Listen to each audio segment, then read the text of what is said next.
Everyone gets affected by allergies once in a while. Its symptoms can sometimes be painful and irritating. If you prefer to use natural remedies in comparison to conventional Western medicine, then you have many choices. In this video we will examine if tea tree oil is good for allergies and rashes or not. We will also look into how to use it for the best results. So stay tuned till the end. Our immune system constantly fights with potentially harmful or sometimes even harmless substances in the environment. When something is perceived harmful, the action of the immune system is manifested in the form of allergies.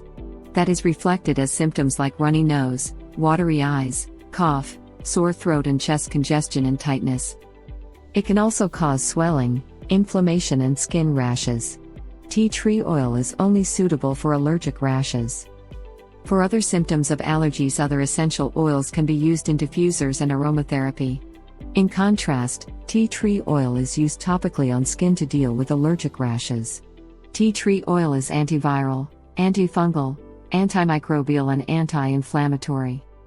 It reduces inflammation caused by the allergic rashes to give you relief when applied on the affected skin area. While tea tree oil soothes allergic rashes, it can also cause these rashes on some sensitive skin.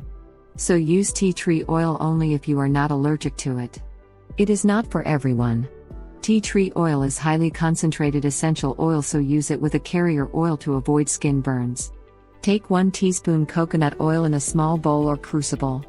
Add 2 to 3 drops of tea tree oil and mix well. Apply with tip on a small portion of your skin on the arm to do a spot test to ensure that you are not allergic to it. Once spot test is passed, apply with cotton ball on the allergic rashes. Do it 2 to 3 times a day until rashes are gone. You can add other anti-inflammatory essential oils such as peppermint, chamomile or eucalyptus oils to make it more potent. Consult a doctor if rashes don't subside within a week. If you enjoyed the video, then give it a thumbs up and share with your friends. Subscribe to the channel to watch more videos.